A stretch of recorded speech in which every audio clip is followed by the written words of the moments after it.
Hello, invisible friend. April here, and the date today is January 19th, 2026. Welcome to episode 329 of the Big Sky Astrology Podcast. This week, a thundering horde of planetary connections, and I'll be grouping them together by type rather than strictly chronologically. As the sun transitions to Aquarius, a story involving the Sun, Mercury, Venus, and Pluto. A final sextile aspect between Sirius Saturn and unpredictable Uranus. Mars finishes up a lot of work in Capricorn before entering Aquarius. And a Taurus First Quarter Moon.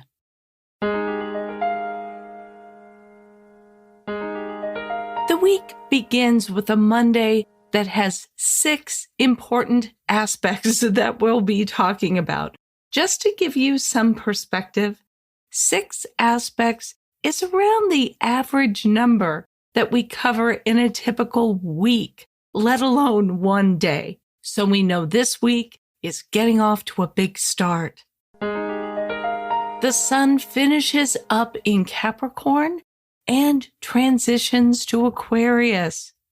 It begins with the sun sextile Neptune on Monday, January 19th at 1:55 p.m.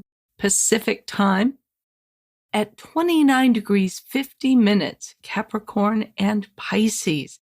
Here is an opportunity to take imaginative Piscean Neptunian dreams and start to turn them into something tangible. This could also manifest as a spiritual breakthrough. Pay attention to little things on this date because they might be trying to tell you something. This can be a subtle kind of an aspect, and sometimes we just have to be a little more still so that we can really hear and see and sense the messages that are coming our way. If you are a very creative person, a person who's just been trying to make a dream come true, this could be an extremely helpful sextile because the sun in Capricorn is very practical and it's very task-oriented.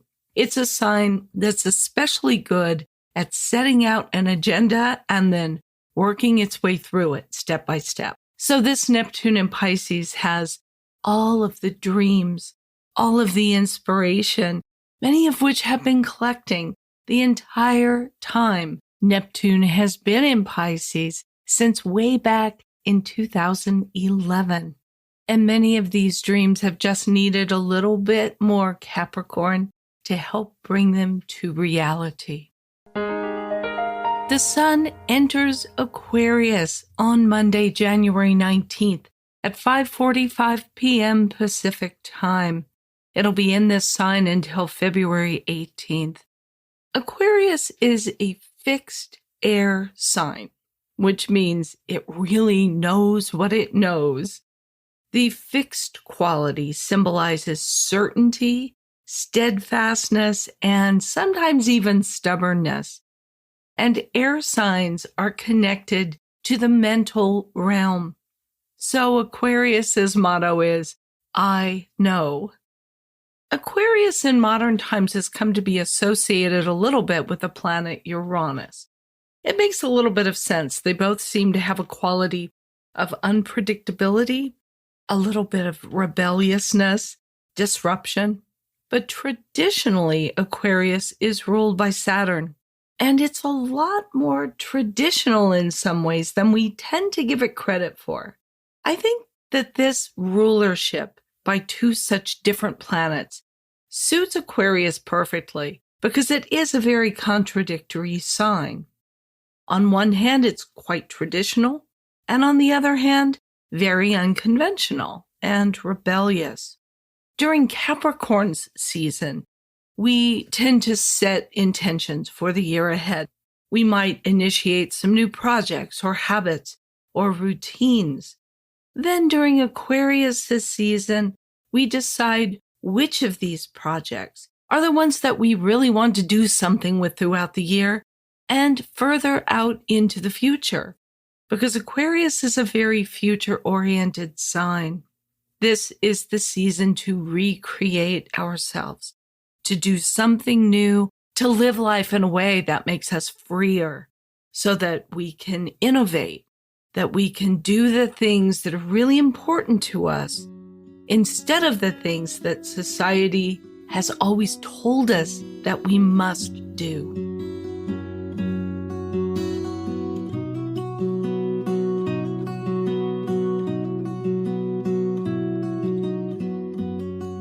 After the sun enters Aquarius, it enters into an interesting group of transits involving Mercury, Venus, and Pluto. Venus makes a conjunction with Pluto on Monday, January 19th at 8:04 p.m. Pacific Time. That is at 3 degrees 19 minutes Aquarius. Venus is the planet that symbolizes what we enjoy, what gives us pleasure, how we relax into our lives. And when it connects with Pluto, we love what we love with intense passion. Now, this is a very brief transit. We'll only really experience it for a couple of days. But during this time, we might find that relationships deepen. Given that Venus and Pluto are in Aquarius, this deep connection might not last for very long. But from this transit, we can take away new insights about exactly what we want in a relationship, as well as how we might need to change in order to have that. Venus is also connected with money, with finances, and this could be a day when investments in particular take an important turn for better or worse. So whatever comes about on this date financially, know that very likely the consequences of that may not be very long-lasting. Mercury enters Aquarius on Tuesday, January 20th at 8:42 a.m. Pacific Time. It will be in this sign until February 6th. Some astrologers feel that Mercury is very well placed in Aquarius, and it does have its strong points.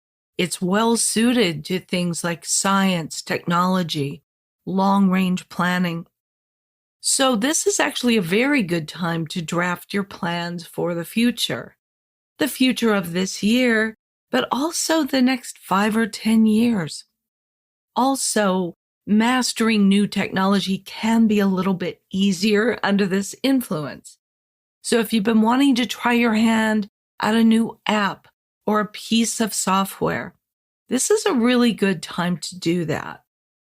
But part of what makes Mercury in Aquarius so effective at things like science and technology is that it is almost completely unencumbered by emotional baggage. If you have to have a heart-to-heart talk with somebody, wait a few weeks until Mercury has gone into the more sensitive and compassionate sign of Pisces after February 6th. The Sun comes together in a conjunction with Mercury on Wednesday, January 21st at 7:49 a.m. Pacific Time at 1 degree 36 minutes Aquarius. When any planet comes together in an exact conjunction within 17 minutes of arc with the Sun, it is called cazimi, which means in the heart of the Sun. When Mercury is cazimi, profound moments of clarity are possible, mentally and in terms of communication. The actual cazimi period, when the Sun and Mercury are within 17 minutes of orb, falls between Tuesday, January 20th at 9:31 p.m. Pacific Time through Wednesday, January 21st at 6:03 p.m. Pacific Time. This entire period is a powerful time to conceive or deliver a message, Just make sure it's exactly the message that you intend to send, because it will have the power of the sun behind it. And on Thursday, January 22nd at 9:15 a.m. Pacific Time, Mercury makes a conjunction with Pluto at 3 degrees 24 minutes Aquarius. When Mercury and Pluto come together, you cannot hide from the truth. Anything that has been hidden tends to get dredged up to the surface so that we can deal with it. And sometimes, especially when it's in Aquarius, it just seems to come out of nowhere. Pluto can also bring out the obsessive side of Mercury, compulsions, addictions. If you need a healthy outlet for this, look to repetitive and absorbing activities like puzzles or playing a musical instrument.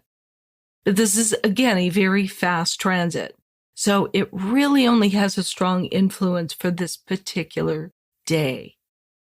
So use this day to research problems with stuff like bills and bank accounts, or to look into your investments and fine-tune things. Especially with Mercury in Aquarius, dig into new technologies that you've been wanting to try out. On Friday, January 23rd at 2:28 a.m. Pacific Time, the Sun makes a conjunction with Pluto at 3 degrees 25 minutes Aquarius. The Sun with Pluto is a combination that insists that we try to rid ourselves of falseness, of qualities in ourselves that we no longer need, or relationships that no longer suit us, or work that's not really in tune with who we are and where we are in our lives. This applies to what's on the inside, as well as external circumstances. Externally, it's a really good aspect for decluttering and shredding old documents, simple things like that give us a great sense of accomplishment. Internally, this is the right moment for releasing, for letting go of situations, obligations, or habits that are no longer consistent with who you are. Doing a really good cleaning around this date of whatever is unneeded or inauthentic, and be aware of external messages that try to tell you that you are not important. This is often a consequence of the Sun combined with Pluto. Take the opportunity to reinforce to yourself the attitude that each of us is vitally important. This conjunction falls on the Sabian symbol for Aquarius, a Hindu healer. And this is potentially a combination for deep healing and letting go of what is no longer healthy or needed.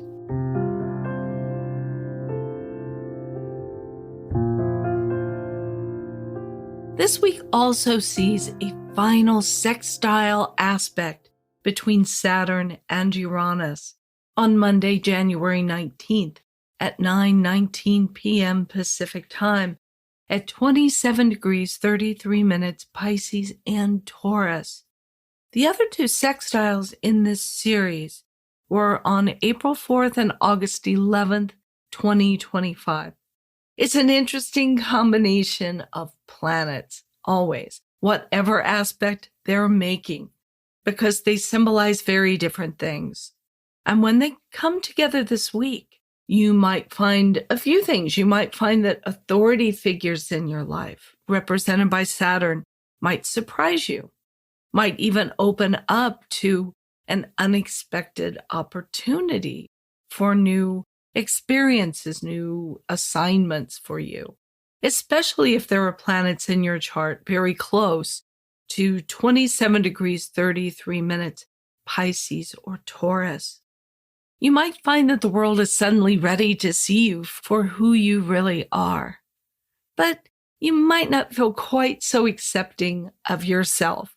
Saturn has this way of bringing out our deepest insecurities and our fear of failure. These are the kind of internal struggles that can really weigh heavily on us. But I love to see Saturn come together with Uranus because Uranus transits offer a chance to break free from our self-imposed limitations, and often that's what they are, self-imposed. During this time, you might be able to begin to imagine living a life without this constant shadow of doubt and fear. If you've been doing the kind of inner work that Saturn asks of us, when Uranus comes along, it can really help you break through to the next phase of your life. You may realize that you hold the key to your own prison door and that you have the power to move forward.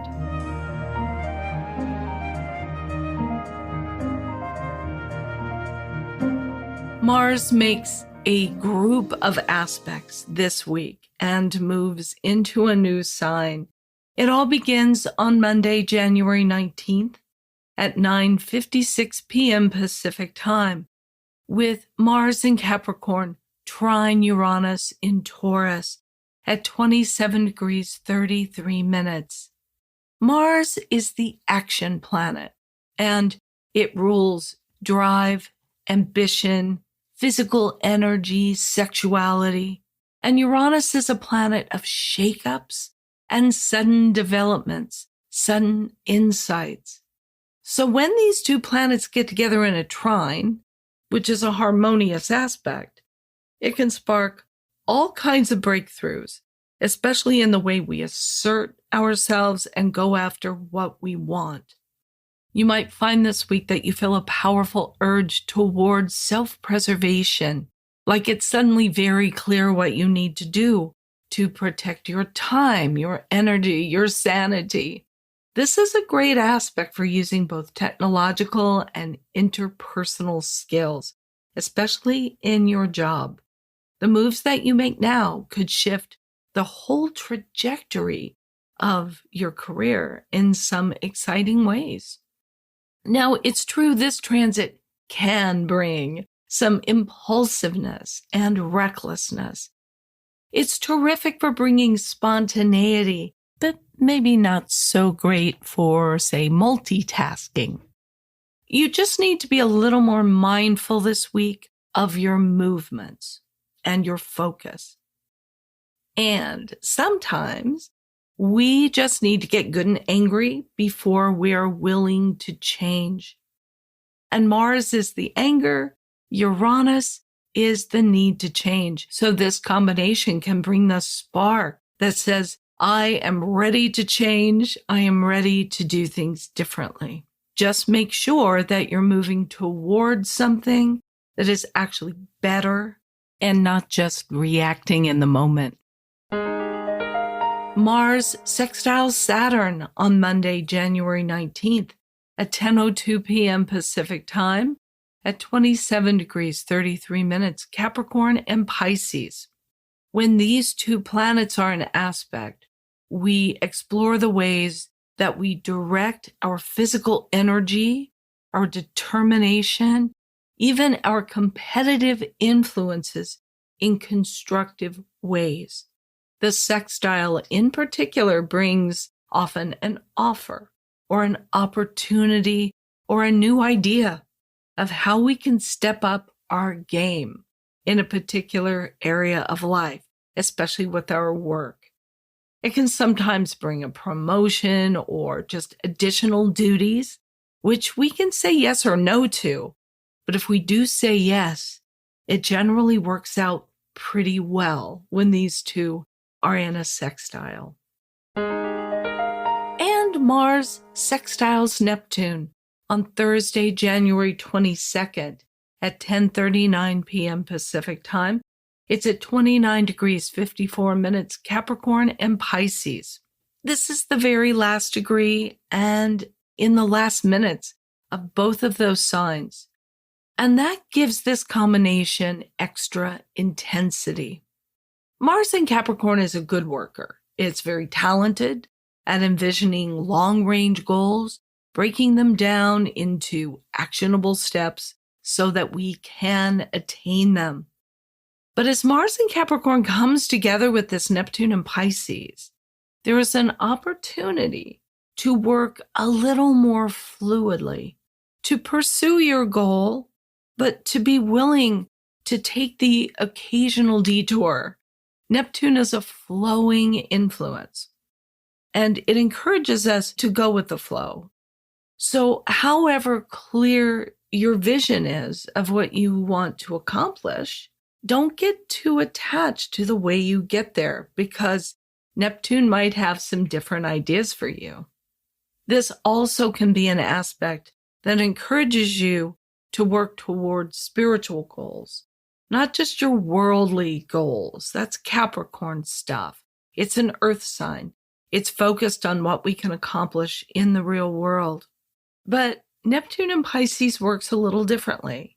It asks us to look into whatever it is we're trying to accomplish and think about how that is impacting your life and the world in a spiritual sense. Are you making the world better, even if it's just your little part of the world?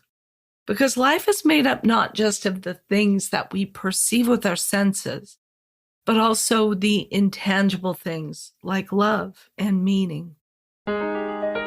Mars enters Aquarius on Friday, January 23rd at 1:17 a.m. Pacific time. It'll be in that sign through March 2nd. Transits of Mars show us how and what to work and fight for. And while it's in Aquarius, don't be afraid to be a little bit shocking or controversial. Speak up about your convictions.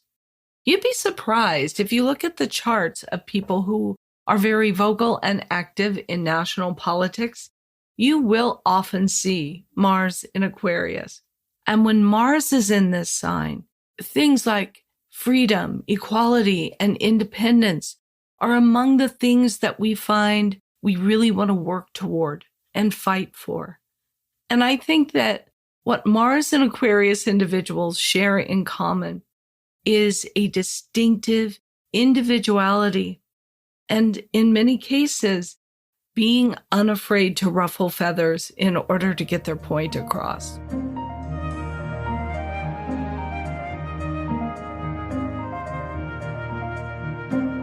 And now it's time for the Moon Report.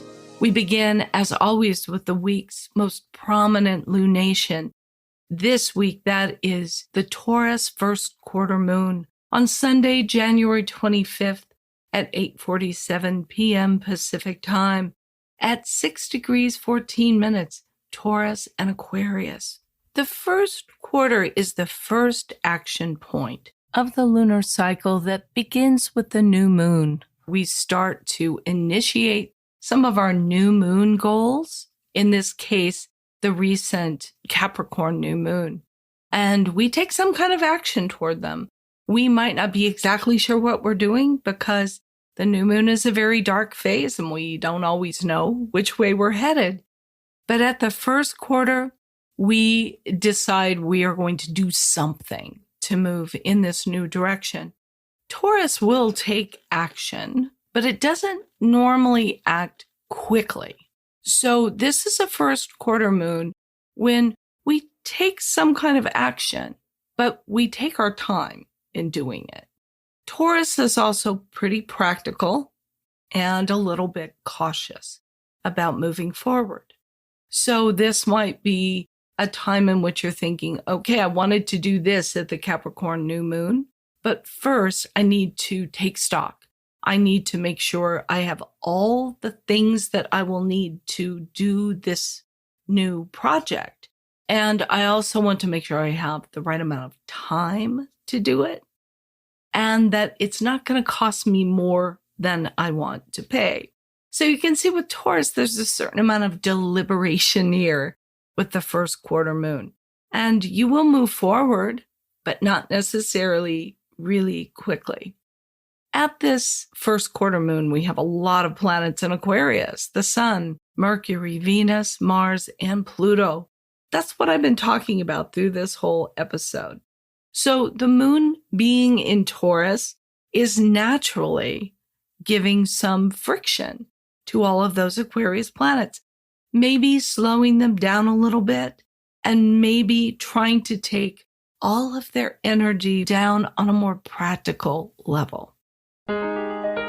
This is the first quarter in the Capricorn new moon lunar cycle, but also the first quarter in a lunar phase family cycle that began with the new moon of April 27th, 2025 at 7 degrees, 46 minutes Taurus.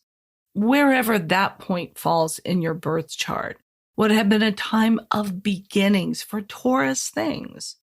What was it that you wanted to plant, to build, to set into place? Now we're at the first quarter in that lunar phase family where we are ready to take some initiative. 9 months from now, the full moon on October 25th, 2026 will be near this point at 2 degrees, 45 minutes Taurus. That is the moment when we can look around, see what it's taken us to get where we are now, and what it's going to take us to get to the other side. The last quarter in this lunar phase family comes on July 26th, 2027, with a last quarter moon at 3 degrees, 29 minutes Taurus. My mother was a Taurus, bless her heart, loved her dearly. And she took time to get up to speed and gain momentum. And then when she did, nothing could stop her. Nothing would get in her way. And I think that's what the last quarter in Taurus is going to do for us in this lunar phase family cycle.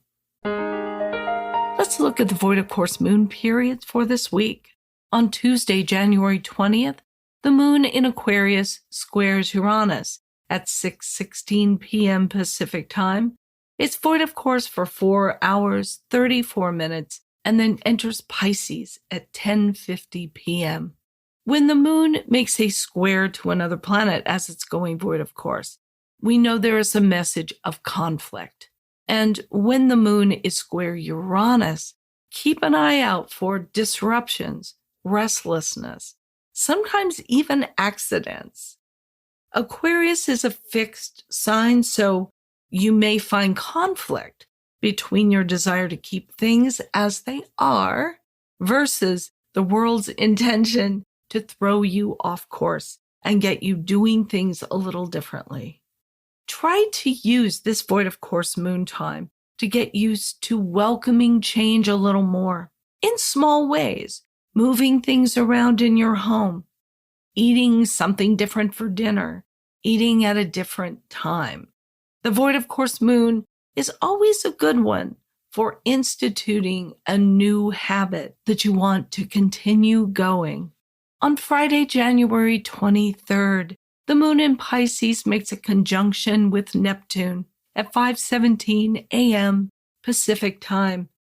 It's void of course for only 9 minutes, then enters Aries at 5:26 a.m. The moon coming together with Neptune can find us a little bit impractical, a little bit dreamy, but it is an excellent combination for sympathy, intuition, and imagination.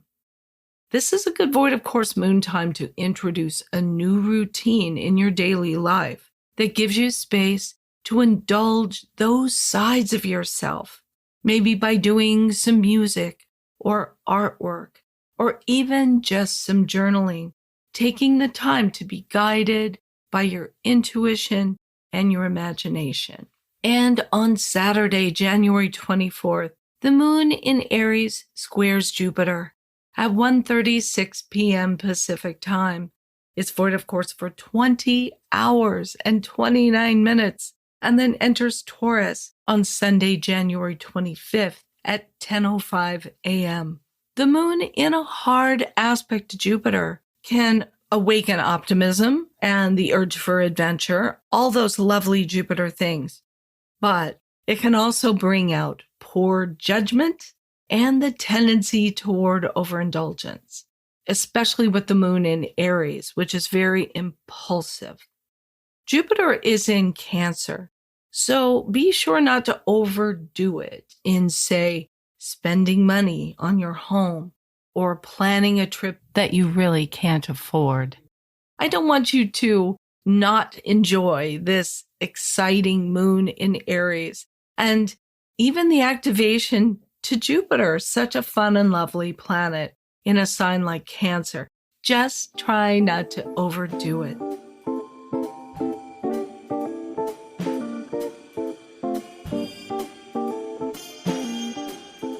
Well, as I mentioned, we won't have time for a listener question this week, but next week is a little lighter, and we should be able to get back to that segment then. So if you have a burning question about astrology that you'd like me to answer on a future episode, leave a voicemail of 1 minute or less at speakpipe.com/Big Sky Astrology Podcast, or you can drop me an email at april@bigskyastrology.com, and be sure to put podcast question. Well, that's everything on my show sheet. Whew. So I'm going to wrap this one up. Thank you for listening to the Big Sky Astrology Podcast. If you like what you're hearing, please be sure to subscribe or follow the show in your app of choice. Leave a rating or a review, and I hope that you'll help spread the word by telling an astrology-loving friend about the podcast. You can read show notes and full transcripts and leave your comments about each episode at bigskyastropod.com. Thank you so much to everyone who has shown support for the podcast over the years, and especially during my September podathon. On each episode, I'm thanking some of my financial donors by name. This week, let's give a Big Sky Astrology Podcast shout out to Jamie Askew and Sarah McNeil. Sarah and Jamie, thank you so much for listening to the podcast and for supporting the show with your donations. If you would like to support the show and receive access to my bonus video episodes for donors only, please go to bigskyastropod.com and make a contribution of $10 or more if you want access to those episodes. But you can make a one-time donation in any amount or become an ongoing monthly contributor. That is it for this episode. Join me again bright and early next Monday. And until then, keep your feet on the ground and your eyes on the stars.